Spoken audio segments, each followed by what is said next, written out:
I'm going to show you a clip to begin with for reference or for clarity so that you can understand where I'm coming from with this video, because I was inspired to make this video after watching that video. However, if you don't want to watch that clip, you can skip it. I'm going to put some timestamps so that you can skip. But for the purpose of this video, especially as an African, as a Black person, I would advise you not to skip anything, because I feel that this is one of those important messages. I'm going to try not to turn it into a rant, but it is that kind of video, I'm afraid. So yeah, let us watch the clip. Imagine this. You're on a full flight from Istanbul, Turkey to San Francisco, and about 3 hours into the flight, they make an announcement asking for a doctor. They're like, if you're a doctor, if there's a doctor on board, please identify yourself. 5 seconds go by, you realize that you're the only doctor on the plane. You take off your seatbelt, you get up, you're excited, you're ready to, this is what you've been training for. And first thing the flight attendant says to you as he comes over, he's like, wait, are you a doctor? He looks at you kind of weird. You're like, yeah, I am. First, he asks again, are you sure you're a doctor? I'm like, yes, I am. Then he goes ahead and asks for like a medical ID. I'm like, I don't have a medical ID. I don't know what that is really. I can give you my NPI number. And then I pulled out my phone and showed him my work ID, which clearly says my name, says medical doctor on it, or MD, and then says like doctor in huge letters at the bottom. I see that he's pretty reluctant, but he takes me back to where the flight attendants kind of gather, and I meet his colleague, who also then questions me, are you a doctor? Well, what kind of doctor are you? And I'm explaining to her. Then finally I say, can we just go talk to the patient? What's happening? I go and talk to the 6-year-old boy and his mom, who the kid had been vomiting the whole flight. And I ask all the questions that I need to ask. And I determined that, this is not medically urgent, but I think that this child could benefit from an antiemetic, something to help him stop with the nausea and vomiting. Mind you, when I'm interviewing the patient or talking to the patient and his mom, the flight attendant is jumping in each time. I tell me, no, I don't, this is what's going on, like interjecting and telling me her own plan, telling me how to ask questions to this specific patient, and I'm taken aback. I look back at her and I say, can I just talk to the patient, please? She lets me finish. Then after we're done, we do our chat. I do a physical exam, reassure the mom. We go to the back where we were initially, and I tell them, hey, this is what's happening. This is what I think is going on. I think this patient or he could benefit from an antiemetic. They have their medicine lockbox, but they have to break the box open. And tell me why I say, I think this kid needs this. And the flight attendant tells me, you know what? No, he doesn't. We'll just wait to see if XYZ happens again, and then we can choose to give it to him. Then I tell her, well, we're supposed to give it to him to prevent XYZ. Mind you, this is a flight attendant telling me how to do my job, right? I would never tell this individual how to be a flight attendant. The main thing was that she was very hesitant to break open that box, because she's like, well, we're going to need a lot of information from you. We can't assure that you're a physician. Even though, again, I showed you my ID on my phone that says I'm a doctor. I willingly gave you all my information. What else could you ask from me? Ultimately, I think a big reason why they didn't break into this, they didn't believe me. They said, well, it's very complicated. If you had the medical ID, it would be easier. But I guarantee you, if it was someone else that looked not like me, they would have opened it. No questions asked. So after watching this clip, I asked myself this question. Why is it that no matter how educated, how well-traveled, how intelligent you are as a Black person, we still fight to be respected? Why is it that we are not respected regardless of our status in society? This young doctor tried to save someone on a plane. He was the only doctor on that plane, and people didn't believe he was a doctor, and he faced such level of disrespect. Why is this still happening in 2025? Now, before people get the wrong end of the stick, let me clarify one thing. This video is not about them.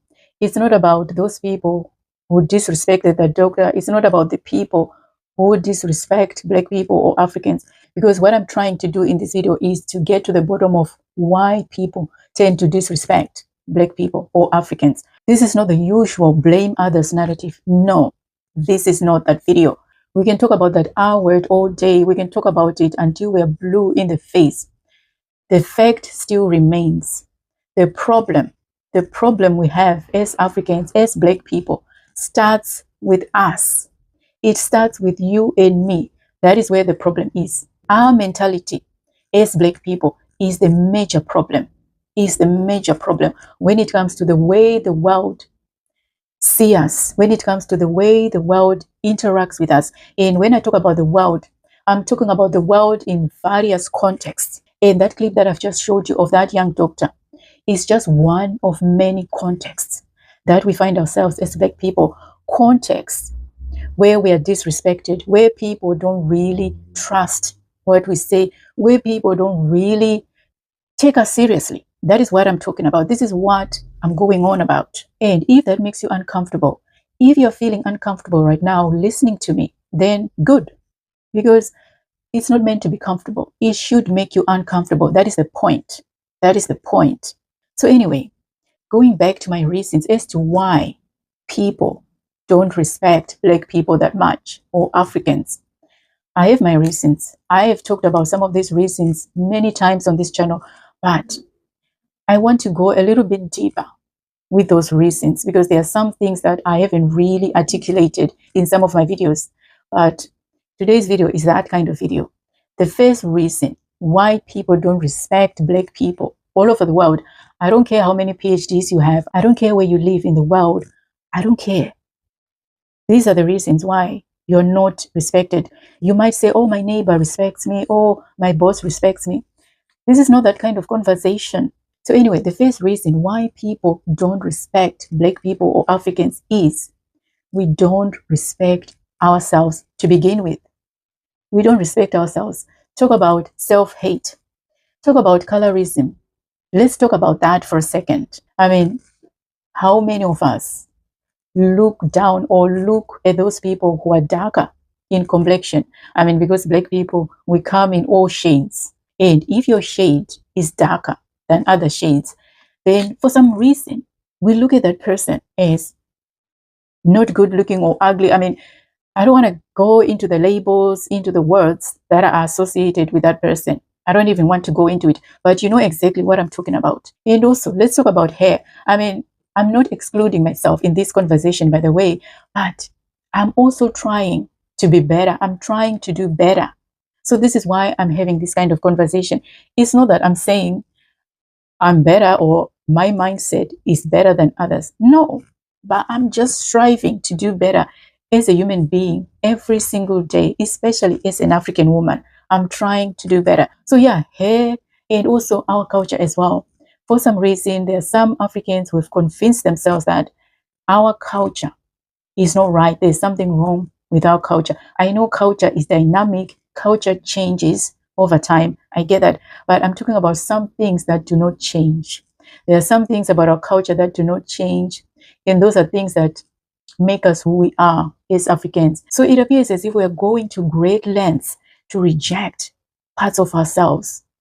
I mean, don't get me wrong. I understand the historical context. I get it. But this is 2025. Ignorance is not an excuse. How can you expect other people to love parts of ourselves that we hate? They see that clearly we hate ourselves. So why should you expect them to love us? That is the first reason. We don't respect ourselves. We don't respect who we are as people. The second reason why the world doesn't respect Africans or Black people is we fight over nonsense all the time. Talk about tribalism. I mean, where do I even begin? As Africans, we're constantly fighting because we belong to different tribes. There are times when we can't even rally behind a person. We can't even support them or their business because they are from a different tribe from our tribe. I mean, make it make sense. This is why we're not making progress. At the end of the day, if someone is good at their job or is good at their business, why not support that person because of that? And speaking of divisions, nowadays, I mean, we have this thing of Black Americans versus Africans. What is that all about? We spend so much time fighting one another instead of making progress. And guess what? The world is laughing. The world is laughing at Black people right now because it is ridiculous. Anyway, the third reason is we lack vision. The reason I say that is because, I mean, I listen to people talk. I listen to my fellow Africans talk, and I know how we are wired. Most of us, or some of us, let me say, because I need to qualify, because people will come in the comment section saying, oh, you know, you're just generalizing.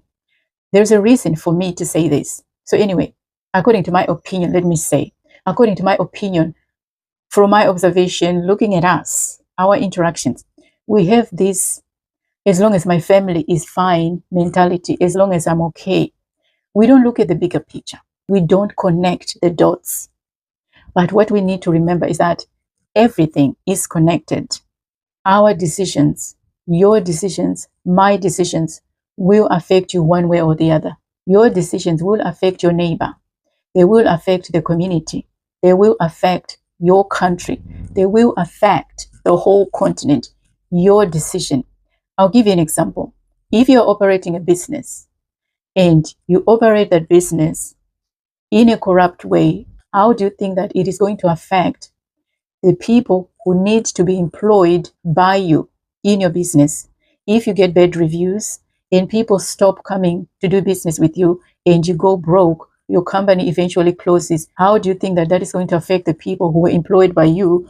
And how do you think that it is going to affect the country's economy? I mean, connect the dots. So it's not about you alone. It's not about your stomach. It's not about your kids. It's not about your wife.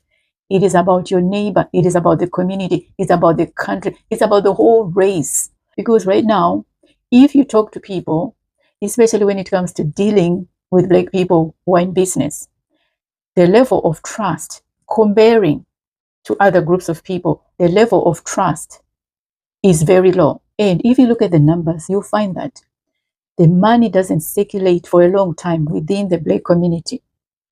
And why is that? I mean, this is a different video. I don't want to go into it. But the point I'm trying to make is, whether we like it or not, whether we believe it or not, the fact still remains. We are judged as a collective. The fourth reason why people don't respect Africans or Black people, no matter where they go, is because we tend to react emotionally to everything instead of thinking things through and actually stopping to think and actually work towards solving problems as to why people have the audacity to say certain things to our faces or even behind our backs. We react emotionally. And one way we react emotionally, or how I know we react emotionally, is just listen to some of the debates that Africans, or we as Africans, because I'm including myself, some of the debates, not all of them, because some are really productive, helpful, but some of the debates, you can tell that people are just reacting emotionally. They are not really reasoning. People spend hours, I mean, we as Africans, we spend hours on social media ranting, expressing our outrage, complaining. But at the end of the day, there is no real action. And we're good at this. Don't even get me started when it comes to Africans with PhDs. Oh my goodness. Yeah. When they start breaking things down, correcting people, citing so and so, talking about their thesis, talking about, oh, this author, this theory, this and that, I'm like, okay, we get it. You're educated. So what solutions do you have for your people? What solutions do you have? No. We love to argue. We love to talk. But when it comes to fixing things, we are nowhere to be seen. And also, speaking of these intellectuals with PhDs, masters, and so on, when they are presenting their arguments, when they want you to understand some points and all that, they only cite, I mean, the majority that I've heard anyway, they only cite foreign authors, foreign scholars. They don't link things to Africa. And I'm like, okay, if you can't even value your own scholars, their work, everything is linked. Because if we don't value our authors, our scholars, if we don't buy their work, or if we don't value it, if we don't do business with one another, I mean, I can give so many examples here. If we don't do that, if we don't value ourselves, us, why do you expect other people to value us? And I'll keep repeating, everything is connected. Everything is linked. Because as Africans, we're constantly going on about, oh, we need to fix our economy. But what we don't understand is that there are things, different aspects that actually drive that economy. And your decisions is one of them. And the last reason, in this one, please, if there's anything that you're going to take from this video, I want this to be it. I don't care what you call yourself. African, Black American, Afro-Caribbean, I don't care. As long as Africa stays weak, as long as Africa is still not right, as long as we have these issues that we're constantly grappling with in Africa, as long as the motherland stays weak, we are never going to be respected as a people. People respect strong nations. And right now, Africa is bleeding and we are running away from it instead of fixing it. This is not about individuals. This is not about me. This is not about your family. It's not about my family. This is about the collective. It's about global respect. And respect starts from within. So the question is, are we going to continue crying, pointing fingers at other people? Oh, they did this, they said this. Or are we finally going to earn that respect by, first of all, respecting ourselves?